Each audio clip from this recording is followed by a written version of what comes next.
this is Carolyn Bond. Welcome back. And for those that are just joining, thanks for joining me. I have some other videos on Airbnb, but today I want to talk about those, like how you want to price your short-term rental.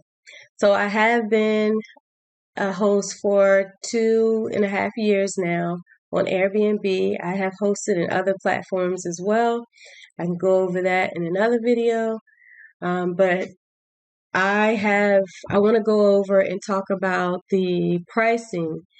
It all depends on if you have a mortgage or if you pay a rental on the property.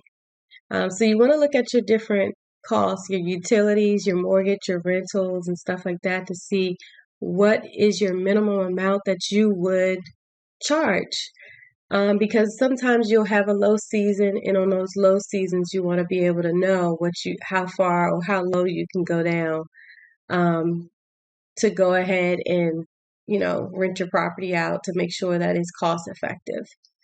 So say for instance, you pay like $1,500 rent for your place, and you want to say, I personally try to rent my place out at least 20 to 25 days out of a month. Sometimes I'm able to rent it out for 30 days. Excuse me, for 30 days. Actually, I just rented one of my properties that I host out today for 30 days. Actually, 30 straight days. So that was a win for me. Yay!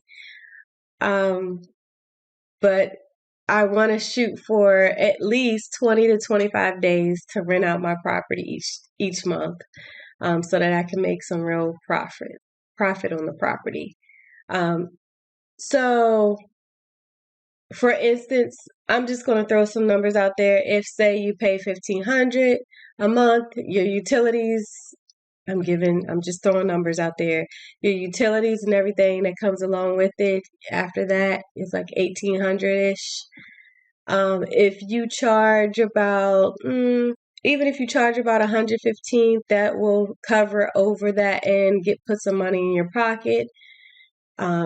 It'll definitely put some money in your pocket, but each month, especially during the low season. During the higher season, you can always charge a lot more.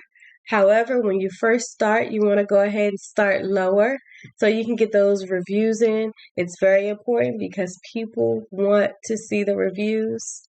It also is great if you are a super host as well.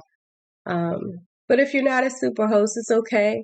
But if you are, able to get a lot of reviews, 5-star reviews, you want to go ahead and cater to your guests. You always want to cater to your guests to make sure that you have more than enough stuff there so that when it's time for review, they can say, oh, the host had this. They also made sure I was this and that.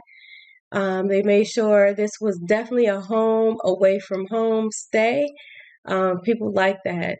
So if you can add any special things to your property, then they definitely will like that. And, I've had people come. This is the third year that this one group of people came to one of my properties that I host. And they booked it for a whole month again. So I'm really happy about that. And also, as you continue to host from year to year, you can follow up with people that stayed from the previous year to ask them if they're interested in renting again at that particular property, or if, like myself, I have several different properties. If that property is not available for that time frame, maybe they can go to another property as well that you have in that area. So just wanted to give an insight on the pricing. You want to go ahead and pay attention to the minimum.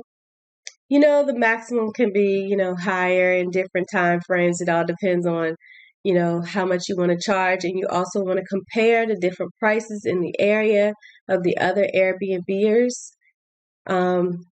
If you have the app, or just in general, if you check it out online, you'll be able to see the prices of the other homes in the area, the local area, and what they're charging. And you want to be mindful as far as how many bedrooms, how many baths that each of those properties have to see your comparables. And sometimes, especially when you're new, you want to probably just pick the lower portion of it so that you can just bring people in. Like I said, the focus is when you just start to host a property. The focus is for you to start low to get your reviews, and then you can gradually bring and increase your prices. All right. I hope that helps. Stay tuned for some more Airbnb tips. Have a good one. Bye-bye.